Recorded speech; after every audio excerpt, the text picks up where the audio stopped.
नमस्कार, आपके साथ मैं अदिति त्यागी हूँ। मेरे साथ कश्मीरी एक्टिविस्ट ललित अंबरदार सर है। किसी इंट्रोडक्शन की उन्हें जरूरत नहीं है और जैसे ही मैंने कहा कश्मीरी एक्टिविस्ट, तो आप समझ गए होंगे कि हम बात जम्मू कश्मीर के संदर्भ में करेंगे। बहुत सारे डेवलपमेंट्स वहां पर देखने को मिल रहे हैं। सबसे पहले तो ललित सर, बहुत बहुत स्वागत, धन्यवाद, आभार आपके नमस्कार। वक्त के लिए कि आपने दिया है मुझे ये time. Thank you. It's always a privilege, आपके शो में आने के लिए हमेशा प्रिविलेज है। Thank you very much. Thank you sir, thank you so much. और मैं थोड़ा सा लोगों को बता दूं, यहाँ पे ये जो पैच है ये दरअसल इंजरी का पैच है, तो लोग कुछ और ना समझ लें।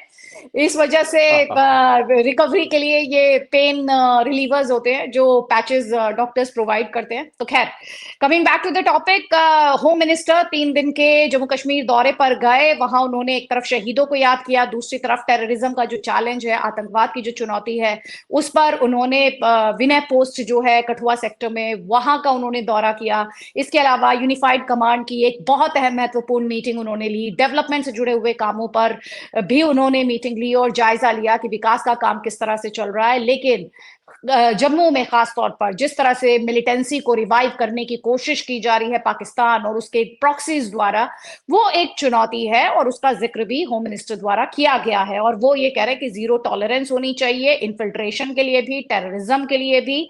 और दूसरा जो बहुत महत्वपूर्ण मुद्दा है वो है जम्मू कश्मीर की असेंबली में वक्फ अमेंडमेंट एक्ट को लेकर चल रहा हंगामा। ये समझ में नहीं आ रहा है कि जिस तरह की नारेबाजी जम्मू कश्मीर असेंबली में हुई है, क्या उस नारेबाजी की गुंजाइश है। खास तौर पर जब ये कहा जा रहा था कि जैसे ही एब्रोगेशन होगा आर्टिकल 370 का, और जम्मू कश्मीर ने बहुत डेवलपमेंट देखी है जिसकी बात सरकार भी करती है, तो फिर वहां पर इस तरह की नारेबाजी हुई तो हुई कैसे। ललित सर, सबसे पहले आपका इनिशियल कमेंट मैं चाह रही हूँ। बहुत सारे पहलू हैं जम्मू कश्मीर की जब बात की जाती है। एक तरफ डेवलपमेंट का काम, बस कुछ ही दिन बाकी हैं जो प्राइम मिनिस्टर श्रीनगर तक ट्रेन जो है उसे फ्लैग ऑफ करने जा रहे हैं, जो कि सिर्फ, मैं मानती हूँ, ट्रेन सिर्फ दूरियों को कम करने के लिए नहीं, दिलों की दूरी को भी कम करने के लिहाज से बहुत क्रूशियल है, डेवलपमेंट को शोकेस करने के लिहाज से बहुत क्रूशियल है। और दूसरी तरफ जम्मू कश्मीर में जो हम ये बयानबाजी असेंबली में देख रहे हैं। आ, आपने 370 का जिक्र किया। आई थिंक पूरे भारत को ये रिमाइंडर है कि रस्सी जल गई पर बल नहीं गया, और बल जाएगा भी नहीं। आप कश्मीर में जो इस्लामाबाद है, मैं पहले भी आपके यहाँ भी बता चुका, हर प्लेटफॉर्म पे बोलता हूँ, हम्म। दुनिया में कोई ऐसी जगह नहीं है जहां पे जहाद को वैंकुश किया होगा, हरा दिया होगा। कहीं पे भी ऐसा नहीं हुआ। आप कुछ कर सकते हैं जब तक इस्लाम के अंदर इंटरनल रिफॉर्म नहीं आएंगे। जो मुझे सऊदी अरबिया में किंग सलमान की एक उम्मीद की किरण दिखाई देती है कि वो कोशिश कर रहे हैं, वक्त लगेगा उसमें। लेकिन जब तक रिफॉर्म होते हैं, अगर होते हैं, तब तक आपको इस्लामाबाद की जो प्रॉब्लम है उसको कंटेन करना पड़ेगा, और कोई तरीका नहीं है। कश्मीर जहाज आप कंटेन कर सकते हैं, इस्लामाबाद को कंटेन कर सकते हैं, लेकिन आप पूरी तरह से क्लेम करें कि आप इस तारीख को, जैसे पहले नॉर्थ ब्लॉक से क्लेम होते हैं बस खत्म होने वाला है, और बड़े सीनियर जनरल बोलते थे कि भाई 50 रह गए हैं, 100 आतंकवादी रह गए हैं, फिर दोबारा 200 हो जाते थे, अब 25 के करीब हो गए। जहां नहीं खत्म हुआ मैम, आपका हम्म। अफगानिस्तान के अंदर, बार बार एग्जाम्पल देता हूँ, अफगानिस्तान के अंदर 10 साल रशियन रहे, काफी डेवलपमेंट की उन्होंने, माइक्रो सिटीज उन्होंने डेवलप की वहां पे, लेकिन निकलना पड़ा उनको। उसके बाद 20 साल अमेरिकन रहे, काफी डेवलपमेंट हुई। हमने वहां पे इतनी डेवलपमेंट की, हमने उनको पार्लियामेंट बनाया मैम, पार्लियामेंट पार्लियामेंट बनाया। बनाया, और आज वहां पे भी इलेक्शन होते थे, वहां पे भी नाच गाना होता था, कल्चरल एक्टिविटीज होती थी, कल्चरल एक्सचेंज होता था, क्रिकेट खेलना शुरू कर देते हैं वहां पे।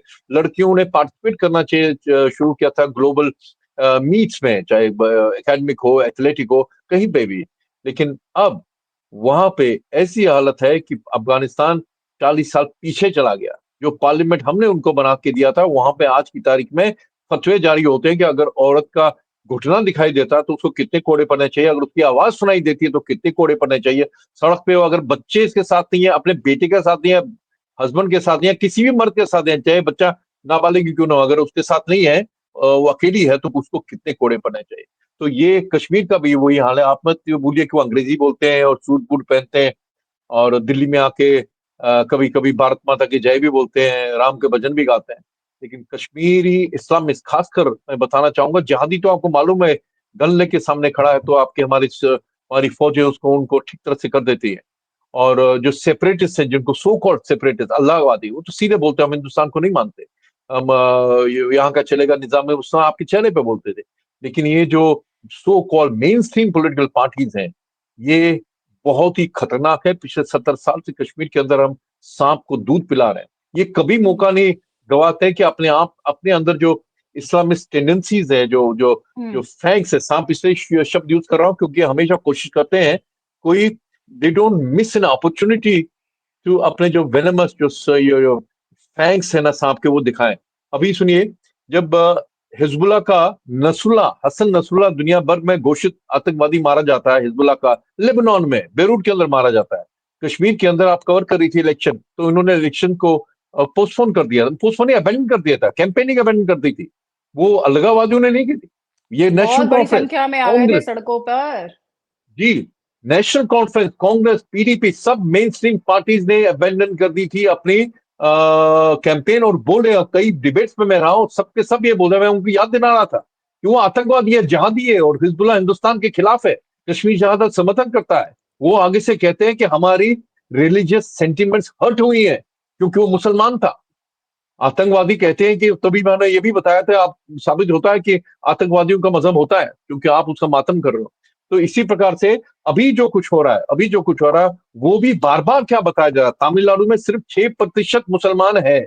वहां पे अगर रेजोल्यूशन पास होता था, हम तो मुस्लिम मेजोरिटी स्टेट है हिंदुस्तान की, वाहिद स्टेट है, ऐसा बोलते हैं, वाहिद मुस्लिम मेजोरिटी स्टेट है, यानी वही जो जिना की टू नेशन थ्योरी, कि मैं मेजोरिटेरियन हूँ, यहाँ पे मुसलमान ज्यादा है, तो इसलिए यहाँ पे हमारी चलेगी। और ये जो उसके जो हुर्रियत का जो जो ख्वाजा था, जो उनका चीफ था, वो बोलता था आजादी बाराए इस्लाम इन कश्मीर, इस्लाम के लिए आजादी कश्मीर के अंदर। शेख ये फारूक अब्दुल्ला जो इलेक्शन कैंपेन करता था, पहले, इससे पहले जब कैंपेन की थी उसने, इस इलेक्शन से पहले, जब तो लोकसभा के लिए, तो बोलते थे, मेरे बच्चे, हमारे बच्चे नौकरी के लिए नहीं मरते, हमारे बच्चे टूरिज्म के लिए नहीं मरते, हमारे बच्चे कौम के लिए मरते हैं।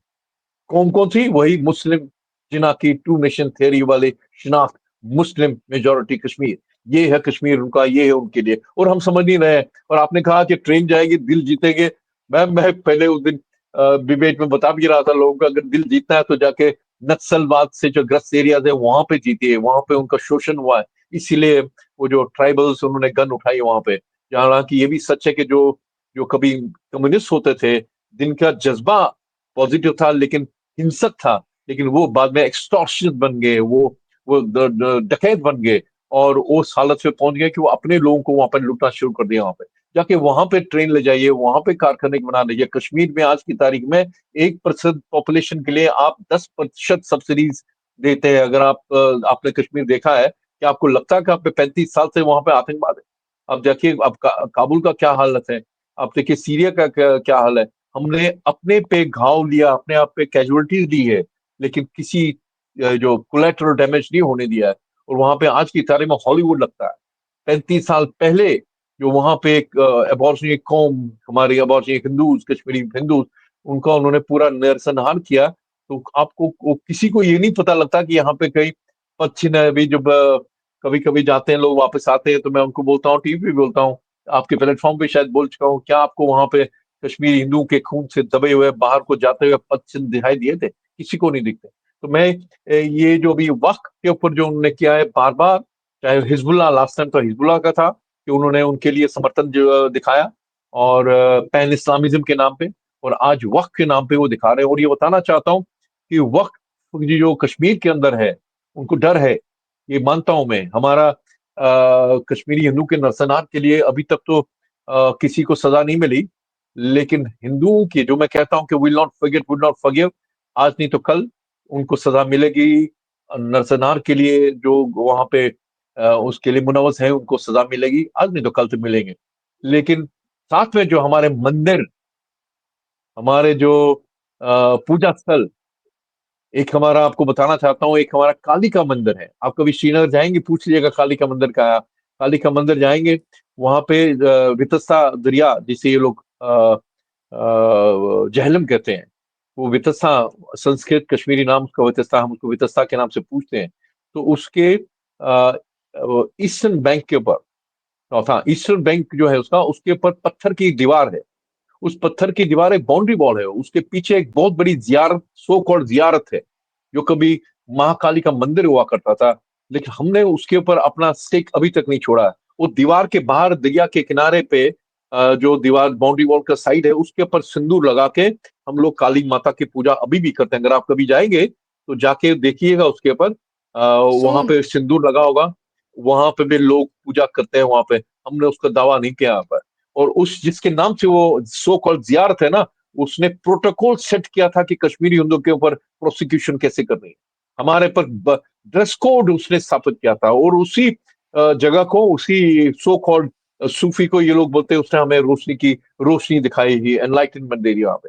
तो हम लोग भी क्लेम हमने नहीं छोड़ा हुआ। हमारे मंदिर, हमारे जो पिछले 35 साल में जो वहां पे हालत उन्होंने कर दी, मंदिरों की जो हालत हुई है वहां पे, वो उनको है कि आज नहीं तो कल।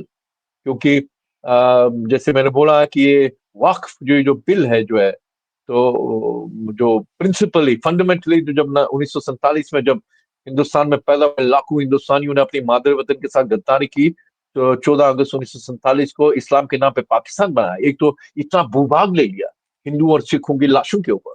ठीक है, उसके ऊपर से आपको याद होगा एक स्लोगन बार बार मैं बोलता रहता हूँ, उन्होंने जो जिन्होंने पाकिस्तान बनाया और पाकिस्तान नहीं गए। जो पाकिस्तान के लिए जो 1946 के प्रोविंशियल हम्म। इलेक्शन हुए थे, उसके अंदर जो इलेक्शन थे, 90% जिन्होंने पाकिस्तान को वोट दिया, जिन्ना को टू नेशन थ्योरी के नाम पे वोट दिया, देवबंदीज। पाकिस्तान के लिए वोट दिया, वो 90% यहीं पे रह गए मैम। 90%। नारा लेके हिंदुस्तान, ये वही जो वक्फ जो है, जो ये मेरा ये हक मेरा, तुम्हारा पार्लियामेंट भी मेरा, ये इंटरनल सबवर्शन हो रहा था मैम। एक तो पाकिस्तान ले लिया, एक वो कंट्रोल आपको ऑक्यूपाई कर रहे थे जो अमेंडमेंट कांग्रेस ने इसके ऊपर की थी, वक्फ एक्ट के ऊपर। उसके द्वारा वो चाहते तो आपका स्टूडियो, आपका घर, आप किसी पे उंगली लगाते थे और वही हो रहा था। नहीं तो पिछले, उसे होम मिनिस्टर पार्लियामेंट में बता रहे थे, पिछले 10 साल के अंदर, 10 साल के अंदर इतनी प्रॉपर्टीज कहाँ से आ गई। आप तो कहते हैं कि इनकी हालत, मुसलमानों की हिंदुस्तान के अंदर ऐसी गुर्बत की हालत है, नेग्लेक्टेड है, इलिटरेट है, तो ये कौन इतना अमीर हो गया कि उनको वहां पे वो इतना डोनेशन अभी कर रहा है। आप जो तो ये नारे का जाहिर है। जिक्र कर रहे थे, अभी जिस नारे का, सॉरी मैंने आपको इंटरप्ट किया, अभी जिस नारे का आप जिक्र कर रहे थे, वो उसके वो पार्ट में सर आपका ऑडियो जो था वो क्लियर नहीं था। थोड़ा सा उस हिस्से को आप थोड़ा सा रिपीट करेंगे तो उससे दर्शकों को ये थोड़ा क्लैरिटी मिले। सैयद अली शाह गिलानी जो था, जो हुर्रियत का चीफ, हमें तो बड़ा दुख होता है कि वो कश्मीर के अंदर जो डेथ एंड डिस्ट्रक्शन का साइकिल चला ना, उसको तो फांसी के फंदे पे मरना चाहिए था। उसका स्लोगन था ही मैम, उसका स्लोगन था आजादी बाराए इस्लाम इन कश्मीर, फ्रीडम फॉर इस्लाम इन कश्मीर। कि कश्मीर के अंदर जो अभी भी आप वहां पे बोलते हैं यहाँ पे तो हमारा हुकूक चलेगा, हमारा कानून चलेगा वहां पे, जबकि महाराजा ने जो स्टेट जवाहरलाल नेहरू को दी थी, वे one of the most progressive states, one of the most secular states, जो प्रिंसली स्टेट थी हिंदुस्तान के, जम्मू कश्मीर और लद्दाख गिलगित बल्तिस्तान जो स्टेट थी, one of the most secular state थी मैम। और वहां पे हालत क्या होगी, तो सबसे पहले उन्होंने जो नारा लगाया, यहाँ क्या चलेगा निजाम मुस्तफा, इसी नारे के अंतर्गत तो कश्मीरी हिंदू का नशा ना हुआ। अभी जो आज जो नारे लगे हैं असेंबली के अंदर, नारे तकबीर के जो नारे लगे हैं वहां पे, अब हैरान मत होइए, मैं हैरान नहीं हो रहा हूँ। हिंदुस्तान के लोग, बाकी हिंदुस्तान के लोग हैरान हो रहे, क्योंकि मैं हम्म। उनको अच्छी तरह से समझता हूँ। आपको बताना चाहता हूँ, पिछली पार्लियामेंट के अंदर, इससे पहले वाली जो लोकसभा थी, उसमें हम्म। बारामूला नेशनल कॉन्फ्रेंस का एमपी अकबर लोन, वो कभी हम्म। जम्मू और कश्मीर असेंबली का, ये 5 अगस्त 2000 से पहले की बात है, स्टेट असेंबली का होता था, स्पीकर भी रह चुका है।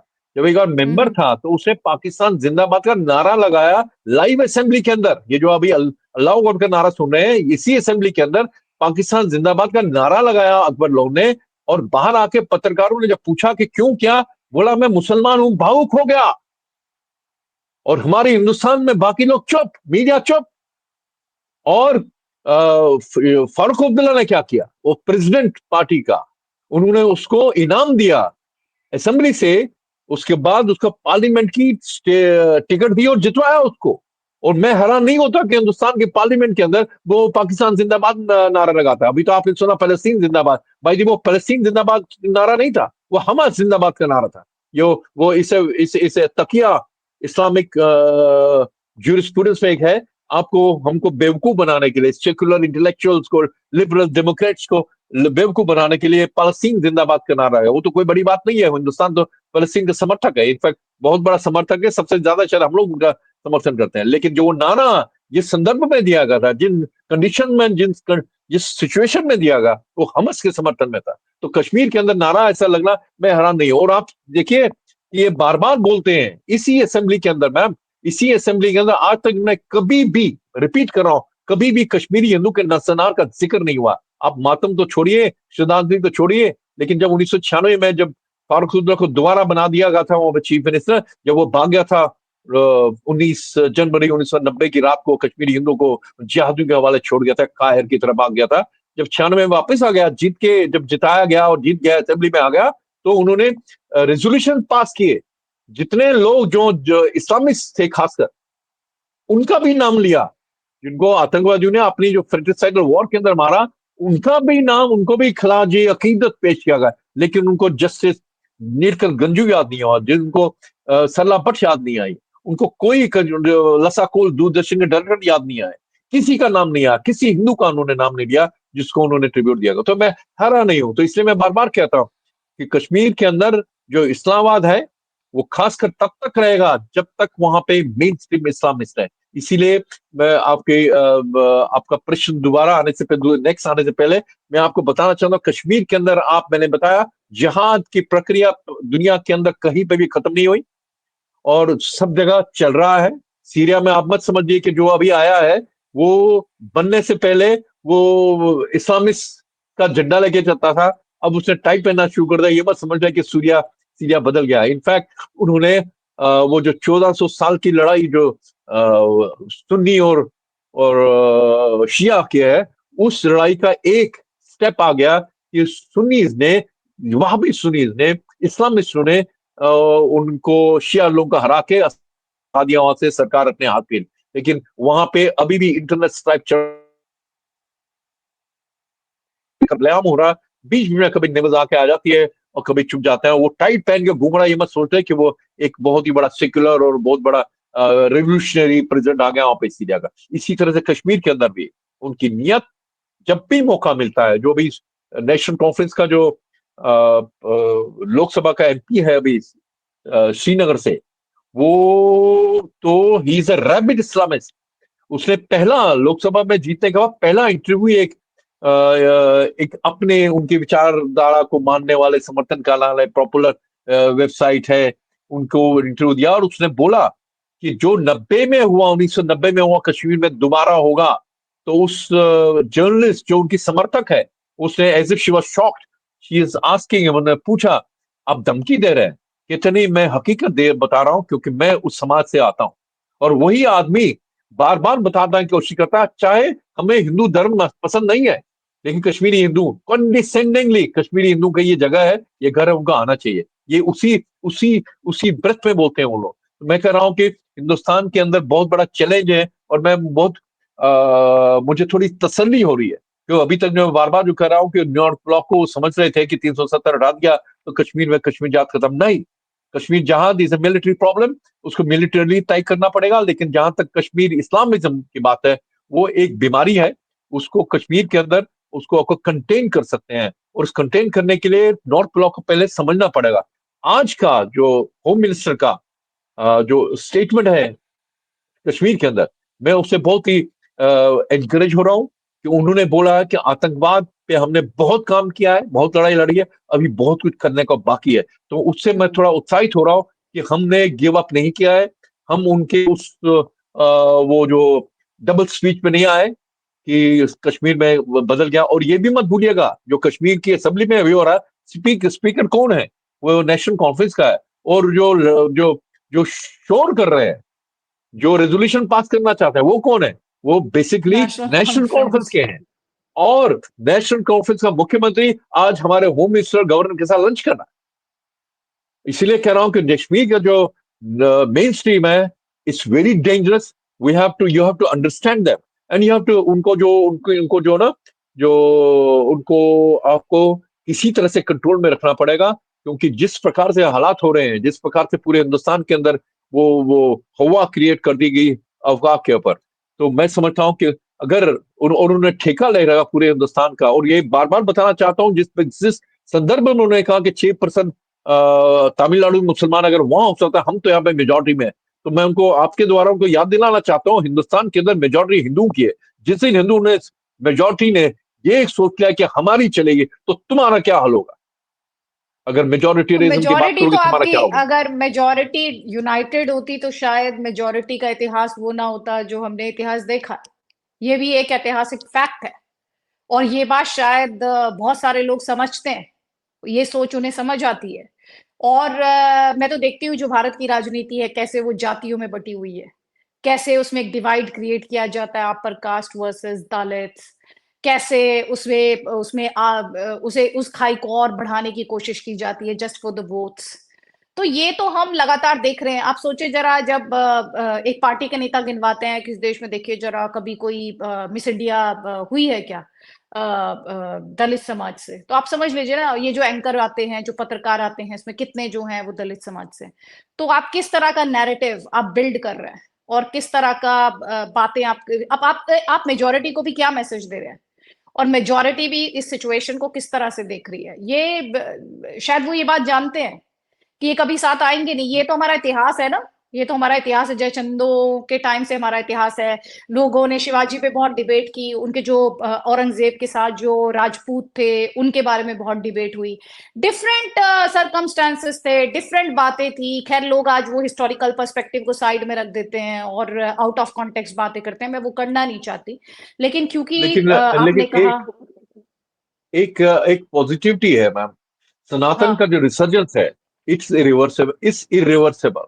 और जो जो जात पात के जो बंटवारा है हमारे समाज के अंदर, पिछले कई वर्षों में कुछ ऐसे इवेंट्स हुए हैं जिनकी वजह से वो जात पात, मुझे लग रहा है कि वो खाई जो डिविजन्स है, जो पॉलिटिकल पार्टीज ने हमें, और जैसे आपने बताया जो खाई को बड़ा किया हुआ, मैं समझता हम्म। हूँ कि उसमें कमी और उसमें नजदीकियां आ रही हैं। जैसे कुंभ का मेला आपने देखा, और अभी जो ये वक्त के ऊपर भी जब हिंदुओं को एहसास हो गया है, हिंदू को एहसास होगा, जो जो इंटरनल एक्सपेंशनिज्म हो रहा, विस्तारवाद हो रहा था, कि आपको पता भी नहीं है कि आपका आपका आपकी जमीन हड़प ली। और तब एहसास होगा जब वहां पे एर्नाकुलम में वहां पे 600 ईसाइयों को, उनमें से कुछ हिंदू भी हैं, उनको पता चला उनका पूरा आइलैंड का आइलैंड वाकई आपकी प्रॉपर्टी है। चेन्नई के अंदर उस गांव को पता लग गया जिससे यहाँ पे 1500 साल का एक्टिव वर्किंग प्रैक्टिसिंग टेम्पल है, जब उन्होंने उसके ऊपर दावा ठोक दिया था। थोड़ा मुझे लगता है कि उसका भी एहसास हो गया है। लेकिन मैं मैं आपकी समझता बात हूँ से कि बहुत कुछ करना है। जैसे बांग्लादेश के आप अंदर, मैम बांग्लादेश के अंदर जी। हमारे हिंदुओं के साथ जो अभी भी हो रहा है, सरकारी लेवल पे भी बार बार बता रहा हूँ, जब भी मौका मिलता है हम लोग चुप है मैम। कश्मीर के अंदर कश्मीर हिंदू का नशा ना रहा, ये तो हमने कश्मीर की मशाल, हमने मैं दावे के साथ कह सकता हूँ, हमें से कुछ लोगों ने कश्मीर की मशाल को जिंदा रखा, नहीं तो सक्सेसिव गवर्नमेंट्स ने कश्मीर को राइट ऑफ कर दिया था मैम। राइट ऑफ कर दिया था, पूरी तरह से राइट ऑफ कर दिया था। लेकिन अभी कश्मीर हमारे पास है, कश्मीर रहेगा। कश्मीर तो मैं तो हमेशा बोलता हूँ, कश्मीर तो हिंदुस्तान की, भारत की जो संस्कृति है उसका स्रोत है। वहां के कंकर कंकर में शंकर है, वहां के बिंदु हम्म। बिंदु में गंगा जल है। इसलिए वो तो मैं समझता हूँ कि उन्हीं वो उसका वो तो पूरा रिसुरेक्ट हो रहा है। लेकिन जब तक हमारी सरकार, ये क्या हो रहा है कि जो पूरे इस्लामाबाद हिंदुस्तान के अंदर फल फूल रहा है, इसकी वजह एक ये भी है क्योंकि Hindu life do not matter. कि आज तक किसी को भी ये जो कश्मीर के अंदर कश्मीर हिंदू का नस्ल ना हो, अभी तक उसकी औपचारिक तौर पे एक्नॉलेजमेंट नहीं किया गया। अगर आप करेंगे तो आप उसके ऊपर ट्राइब्यूनल बिठाएंगे, लोगों को सजा होगी, फारूक अब्दुल्ला की तहकीकात होगी, मुफ्ती मोहम्मद सईद की मरणोपरांत तहकीकात होगी, उनका रोल क्या था उस वक्त।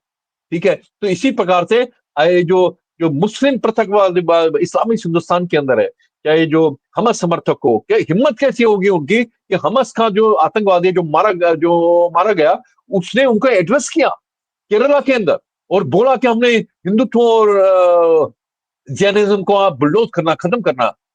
तो हमने कुछ नहीं किया मैम। बांग्लादेश के अंदर हिंदुओं के साथ जुल्म हो रहा, हम लोग कुछ नहीं कर रहे मैम। हमें जबकि पहली बार मौका हुआ कि अमेरिकन प्रेसिडेंट ने बोला, तुलसी गबार्ड ने बोला, और यूनाइटेड नेशंस ने इसके बारे में किया, न्यूयॉर्क टाइम्स में इसके बारे में जिक्र हुआ, लेकिन हमने उस लेवल का नहीं बोला मैम। अभी हम कोशिश करेंगे मोहम्मद यूनुस जो एक स्टूज है, उसका दिल जीत करने के लिए, और हम लोग अब तो न्यूज भी नहीं आती मैम कि वहां पे बांग्लादेश के अंदर हिंदुओं के साथ क्या हो रहा है। पाकिस्तान के अंदर 70 साल से उनका नरसना चल रहा मैम। 22% है, 1.5% रह गया। रोज अभी भी उनकी बेटियों को 10 साल 12 साल की लड़की को उठा के ले जाते हैं। रोज उनका हमारे अपने पलायन हो रहा है, प्रतिरोध, भारत आ रहे हैं वो। और बहुत नहीं, बड़ी भारत में संख्या। तो बहुत कम आ रहे हैं ना मैम।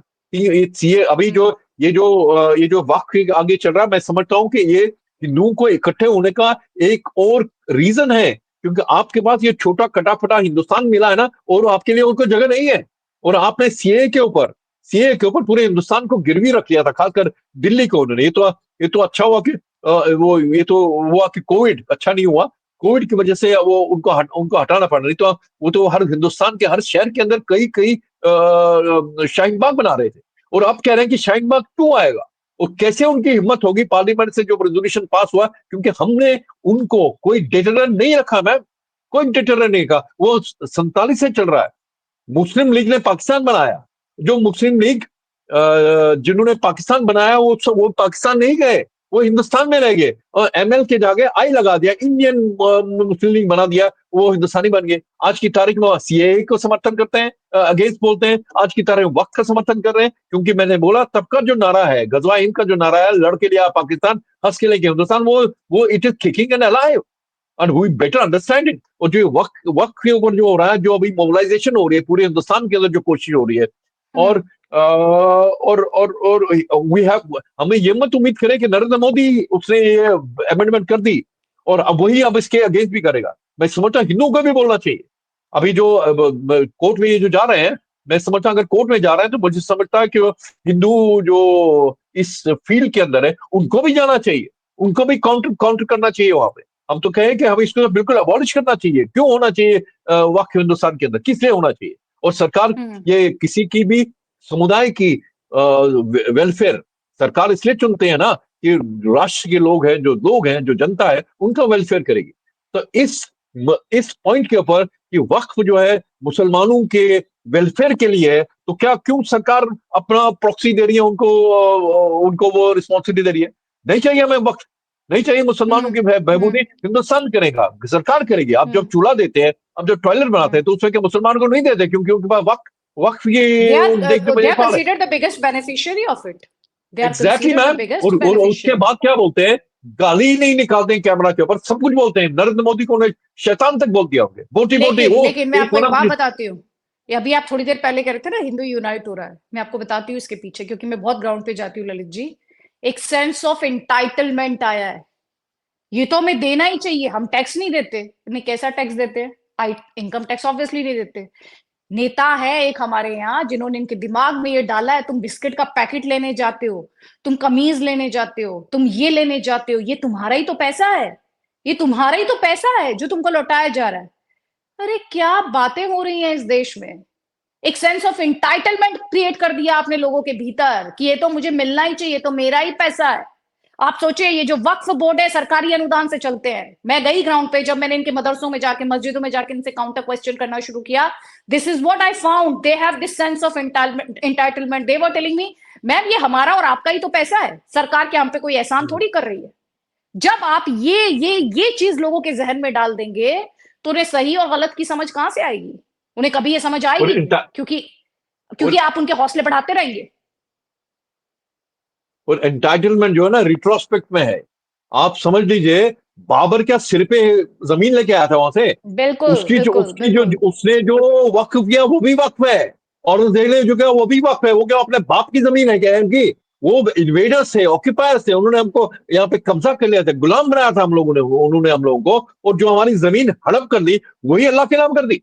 ये कहाँ का इंसाफ है? और जो लोग जिन्होंने पाकिस्तान बनाया, इवैक्यूज प्रॉपर्टी, जिन्होंने पाकिस्तान बनाया, पाकिस्तान चले गए और यहाँ अपनी प्रॉपर्टी वक्फ कर गए। ये कौन सा धर्म कहता है कि तुमने गद्दारी की अपनी मादर वतन के साथ, और यहाँ पे उसके अवध में जो तुम्हारी जायदाद यहाँ पे वही धर्म के नाम पे कर दी, वही अल्लाह के नाम कर दी? ये कहाँ का कानून? तो मैं समझता हूँ कि आपको हमको हमारा दायित्व बनता है कि अगर वो लोग प्रोपेगेंडा कर रहे हैं, सरकार को कोशिश कर रहे हैं, और अब वो जो दिल जीतने की जो आदत है ना हमारी मैम, दिल जीतने की जो हिंदू में वसुदेव कुटुंबकम, high time we got over it, we understood. आपको आपका आपका एनिमी कौन है, आपको समझने की कोशिश करेंगे। ये मत भूलिएगा, ये साथ में ये भी बोलता हूँ, मेरा हीरो जो है ब्रिगेडियर उस्मान है, मेरा हीरो जो है वो लेफ्टिनेंट फयाज है, मेरा उमर हीरो जो फयाज, है वो, या उमर अयूब फयाज मेरा पंडित। हीरो है। जी जी, अयूब पंडित। और मेरा हीरो डीएसपी अयूब पंडित। डीएसपी अयूब पंडित को उन्होंने लिंच किया मैम, अगर आप सुनेंगे, लिंच किया जैसे कर्नल मीरवाइज की गद्दाफी को जैसे मस्जिद में। कर्नल गद्दाफी को जैसे लिंच किया गया था ना, ऑलमोस्ट सेम वे डीएसपी पंडित को किया गया था, और राइफलमैन औरंगजेब, लेकिन औरंगजेब। उसकी उनकी उनकी जूती की धूल के बराबर है ये लोग, और ये उनका नाम लेते हैं, मुझे इतना इतना अजीब लगता है, ब्लास्फेमस लगता है उन शहीदों के नाम जिनके लिए जमीन अशफाकुल्ला का शेर दिला, ये अशफाकुल्ला को ही नाम लेते हैं। भारत माता का नाम लेने में इनको तकलीफ होती है, लेकिन अशफाकुल्ला का शेर है, कोई आरजू नहीं है आरजू तो बस इतनी कि कोई खाके वतन डाल दे कफन पे। उसको इस खाके वतन, इस जमीन की मिट्टी के साथ इतनी मोहब्बत थी। और ये लोग, जो लोग भारत माता के जय बोलने से कतराते हैं, जो ये नहीं बोलते कि राष्ट्र प्रथम नहीं बोल सकते, वो लोग अशफाकुल्ला का नाम लेते हैं, लेफ्टिनेंट फयाज का नाम लेते हैं, ब्रिगेडियर उस्मान का नाम लेते हैं। लेकिन वो इसलिए कह रहा हूं कि जो राष्ट्रभक्त जो बहुत कम है मैम, कश्मीर के अंदर भी बहुत कम है, लेकिन मुझे उनकी हमेशा चिंता रहती है, वो बड़े एक्सपोज हो रहे हैं, वनरेबल हैं वो लोग, क्योंकि कश्मीर के अंदर जो जो जो जो जो अभी जो इट इज अ साइलेंट लल, स्ट्रेटेजिक लल। और जब भी उनको मौका मिलेगा, जो आपका स्ट्रॉन्ग जो सिक्योरिटी ग्रिड है, वो उसको ब्रिज करेगा जम्मू के अंदर उनको लगता है कर तो वनरेबिलिटी रहे वहां हैं पे कर जम्मू रहे हैं। में, जी। जम्मू में कर रहे हैं। और में we have to be very very careful, क्योंकि जहाद की जो बीमारी है ना मैम, ये दुनिया भर में सबको लड़नी पड़ेगी, और दुनिया भर में हमको अपने हिसाब से लड़नी पड़ेगी। लेकिन दिल जीत के जंग नहीं लड़ी जाती। जिनका आपने दिल जीतना है वो तो हिंदुस्तान के साथ है, बहुत कम है। और बाकी आप अब्दुल्ला का, मुफ्ती का, या कांग्रेस के जितने भी वहां पे लोग हैं, उन या कम्युनिस्ट, जो so called communist party, Islamic communist party जो वहां पे है, उनका दिल जीतने के नहीं, क्योंकि वो आपका दिल जीतना नहीं चाहते। उनका दिल धड़कता है तो सरहद के पार पाकिस्तान के लिए दिल धड़कता है। पाकिस्तान से रिश्ता क्या, लाई लला, अभी भी वही वही उनकी वो जो उनकी जो राग वही लगी रहती है। तो यह कहता हूँ, वक्त की जो अपॉर्चुनिटी है जो आपने हाईलाइट किया है, मैं उम्मीद करता हूँ कि पूरे चैनल्स को दिखाएंगे कि कश्मीर के अंदर इस्लामिक मेजोरिटेरियनिज्म कितना अलाइव है, किकिंग है। और उनको सिर्फ खाली लोकल इस्लाम की बात नहीं कर रहे हैं, वो पैन इस्लामिक सेंटिमेंट है, पैन इंडिया की बात करते हैं। और इलेक्शन के टाइम जब उन्होंने अबेंडन किया अपने कैंपेन को, किसके नाम, एक जहादी, thousands of Nasrullah. Kilometres away, Hezbollah Nasrullah, हजरत नसरुल्लाह के नाम पे उन्होंने कर दी। तो तालिबान को इन्होंने वेलकम किया, बोले ये फ्रीडम फाइटर, ये मुफ्ती महबूबा मुफ्ती और शेख फारूक अब्दुल्ला ने बोला, वेलकम किया था तालिबान को। आप उनके मुंह में जबान बंद है, क्योंकि औरत का वहां पे हालत क्या, हश्र क्या करे तालिबान वहां पे जाके। और बांग्लादेश के अंदर जो हिंदू के अंदर अंदर हो रहा है, इनसे तो उम्मीद नहीं करता हूँ आप और मैं, हमें बोलना चाहिए मैम, ताकि प्रेशर नरेंद्र मोदी वही करेगा मैम जो आप चाहेंगे, जो हम चाहेंगे, प्रेशर डालना है, बिल्ड करना है। और आपने ठीक बोला है, जो मेन स्ट्रीम मीडिया शायद नजरअंदाज कर रहा है, वो अच्छी बात नहीं है, क्योंकि जब तक आप कम्युनिकेट नहीं करेंगे, नरेंद्र मोदी तक हमारी आवाज कैसे पहुंचेगी। बहुत इंटरेस्टिंग कॉन्वर्सेशन ये रहा है सर। और वक्फ को लेकर जम्मू कश्मीर में डर किस बात का है, इसी चीज को मैं हाईलाइट करने की आपके माध्यम से यहाँ पर कोशिश कर रही थी कि वजह क्या है। ये जो हम असेंबली में हंगामा देख रहे हैं रोज, वो भी एक ऐसे बिल, एक ऐसे एक्ट के खिलाफ जिसे भारत की पार्लियामेंट ने बनाया है, जिस पार्लियामेंट में इन पार्टियों के नुमाइंदे भी बैठते हैं। उसके पीछे एक्चुअली इस विरोध के पीछे वजह क्या है, ये वो मेंटालिटी क्या है, वही हाईलाइट करने की कोशिश हम यहाँ पर कर रहे थे। बहुत बहुत शुक्रिया Lalit sir, thank you so much. आपने टाइम, जी बोले।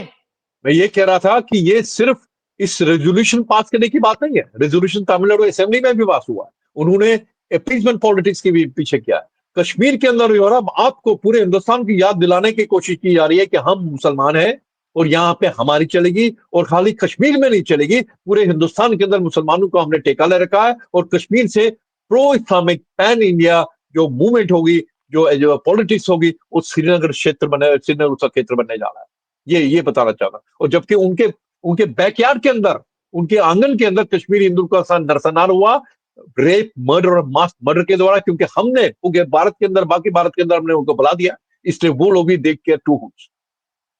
एक बात बताइए, वक्फ एक्ट आने से, ये अमेंडमेंट आने से, क्या कश्मीरी पंडित आप मंदिरों को रिक्लेम कर पाएंगे वहां पर?